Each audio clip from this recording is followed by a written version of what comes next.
What's up guys, welcome to AnimeKouhai. If you'd like to help me out, please hit the like button and subscribe to my channel. Dolph, I'm returning first. No, why? The meeting, which was the major reason for coming, is set to take place tomorrow, right? If only you came, we could still look good. I'll use magic to get back home. I don't need a bodyguard. Oh okay. Dolph, who was unable of reading the flow of mana, did not comprehend what had just occurred before him. Jane envied Dolph and felt unhappy just thinking about the future. Under their mask-like faces, the two wings combo of Claire with silver hair and Lucia with blonde hair could be seen to be extremely agitated. Many strong Majins lived in Tempest, the nation of monsters. They were aware of this and had made contact with several of them, the first being Geld. Despite the fact that they recognized them as a threat, they were currently comrades. Therefore they did not see the need to be as cautious. They may still compete regardless of the number of greater Majins. Until now, this was how they felt.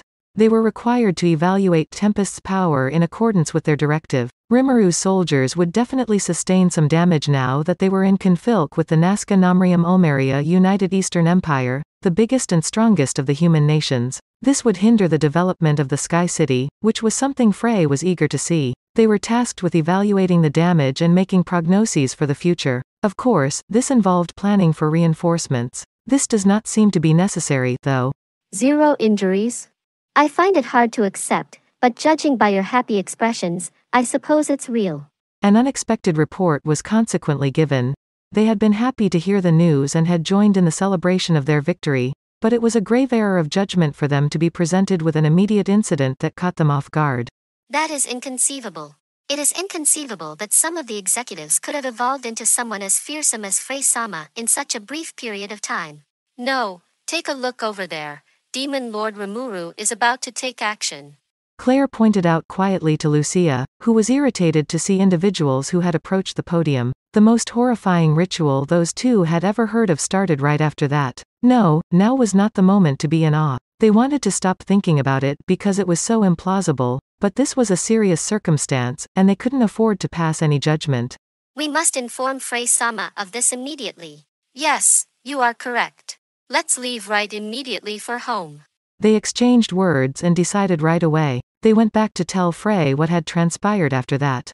The site was on the top floor of the makeshift castle, in a portion of the keep that wasn't completely furnished. Frey exhaled a deep sigh. How could that slime possibly be thinking? She muttered, and one person answered. What's going on? What's going on? Your sad face is lovely, but a sigh doesn't seem to fit you, does it?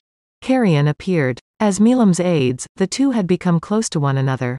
I wouldn't be so certain. What actually transpired? Do we have a difficult struggle on our hands against the Imperial Army?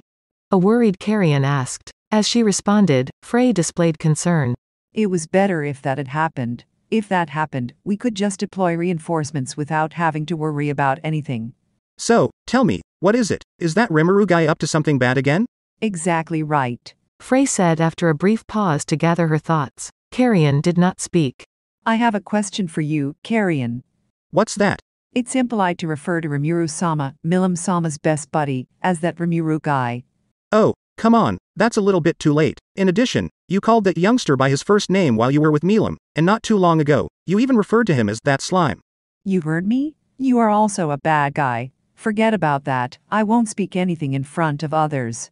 That's okay, but don't try to lie to hide the truth. Just let me know what's happening. Frey sighed helplessly once more. Carrion's nostrils were tickled by her fresh breath. Carrion smiled at this and gave Frey a look that indicated he would not be taken in by trickery. Good, good, good. I'm sure you won't regret asking, don't you? It depends. I won't be sorry. Don't try to do everything yourself. Allow me to carry a portion of the load as well. That's okay. I appreciate that about you. Frey grinned as her depressed mood improved. She continued by relaying to Carrion a piece of the twins' report. Really? I'm not joking. They can't possibly be lying to me, those girls. So, tell me, what is it? Under Rimuru, 7 demon lords have just been born? That appears to be the situation. So, do those people outweigh us in strength? I have no idea. However, they felt, at the very least, stronger in those girls' eyes than I do.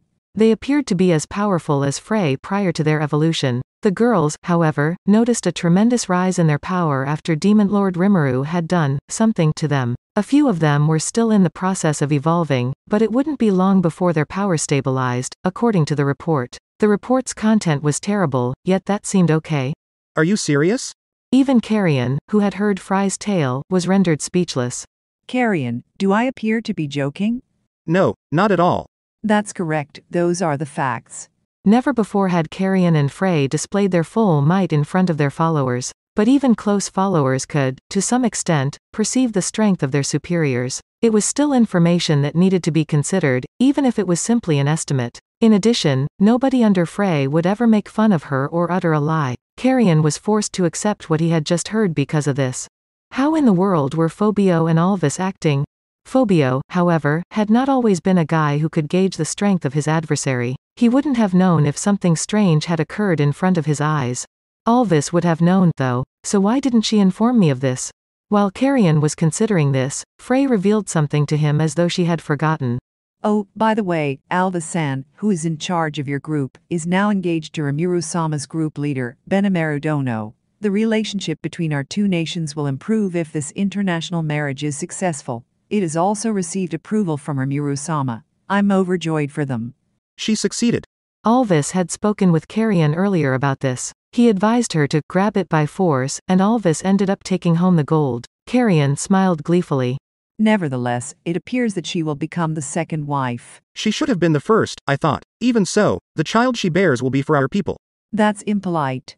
You are the only lady I have ever loved, Frey, so don't worry. Don't be a fool. My race practices monogamy. It won't work since we are the complete opposite of you. The Harpies, a nearly entirely female species, depended on the sporadic appearance of a male form or the admission of strong Majin nymphs for diversity to maintain their race. Monogenesis was frequently used by queens like Frey to enhance the number of her offspring. A husband was not required. On the other side, among the beastmen, a powerful guy would typically adore more than one lady. The race got stronger as the weak got weeded out. Despite the fact that both sides shared the same objectives, they could not in any way work together. Nevertheless, Carrion and Frey were aware of their respective strengths. As a result, they continued to be in a risky relationship and closely clutch the final line of protection, much like they were walking a tightrope. I'll let things go slowly because I can't seem to obtain a satisfactory response from you right now. What did the Rimuru guy do after that is the actual question. Carrion got to work after putting the Alvis celebration on hold. Frey endorsed this viewpoint. No one can predict the future, even though we currently get along well with Rimuru and the others and want to keep it that way. I was curious about what had happened and, if it was possible, wanted to figure out how to succeed even more. I'm reminded of Clayman's finale. At the time, he was experiencing amazing power. That was an awakening, according to Rimuru. In your opinion, what caused it? That person didn't appear to have any secret power. That implies that he must have gained power then. How? That's Souls. If Clayman's claim that he would become a true demon lord through gathering souls is accurate, there is no possibility that he hadn't already begun collecting souls. I see. So, in an effort to awaken, he utilized them. I guess so. Truthfully, I haven't killed many people, so I've never given much thought to souls. Me too. With other Majin, our own kind, or angels, wars are fought. We didn't care about people because our country was prosperous. Indeed. However, this does provide an answer. It appears that Rimuru-sama won many souls in this conflict. He must have delivered them to the Majin under his command, so that they would awaken. That's overstating it. As much as I detest that a group of Majin who evolved into demon lord seeds, like us, are under his control, I'm even more irate that they got there before us. How many souls did Rimuru employ in such situation? Frey diverted her gaze to the city under development below as Carrion scratched his head and inquired. Hello? Oh, and I forgot to say how the conflict turned out. Unexpectedly, Tempest's army took no damage. The Empire, on the other hand, lost 940,000 of its own citizens. Huh? Do you think I'm telling a lie? No, but I also hope that the report was inaccurate. Therefore, it would have been simple for Demon Lord Rimuru to awaken his 7 subordinates as he had attained as much as 940,000 souls. There was also a chance that more people than simply those 7 had awakened. The general, Benimaru, did not exhibit any changes, according to the account, and simply wed Momiji and Alvis. There was no way, however, that Rimuru would not have delivered souls to Benimaru, his right-hand man. It would be wiser to presume that Benimaru's evolution was being held up for some reason.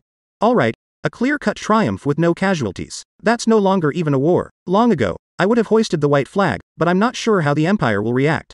Stop being absurd. The Empire is not important to me. What should we do next is the actual concern. Exactly. I'm merely giving Milam my allegiance. I was concerned that asking for power may raise suspicions of disloyalty in her, but you've just informed me that I don't need to be concerned about that.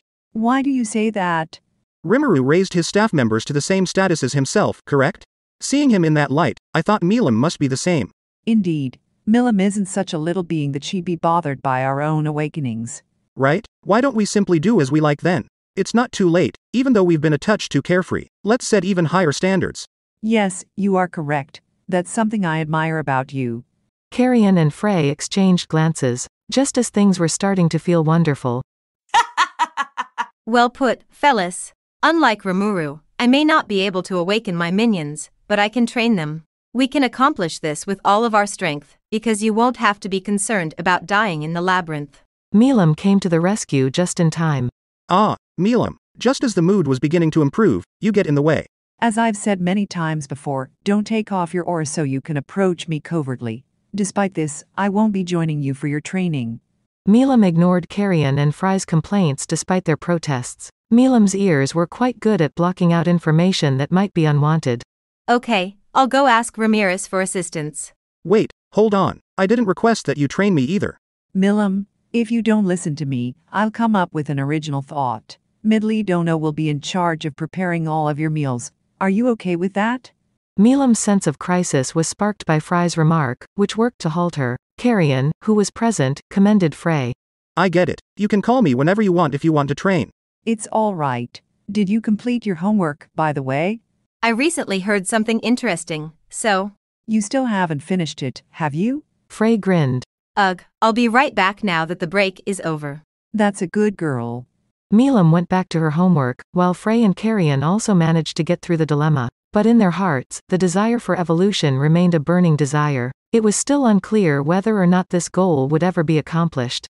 That's it for this video, guys. Thank you for always watching my videos and supporting my channel. Shout out to the new members of AnimeKouhai supporters: Tandang, Mika Pekarinen, Guy Endsley, SPT Mighty, Marl Barsha, Jacob Philip Samson, Jason Martin, Sanketh Chelu, Homelike Drop, Edmond. Thank you so much for helping out. I'll see you guys in the next video.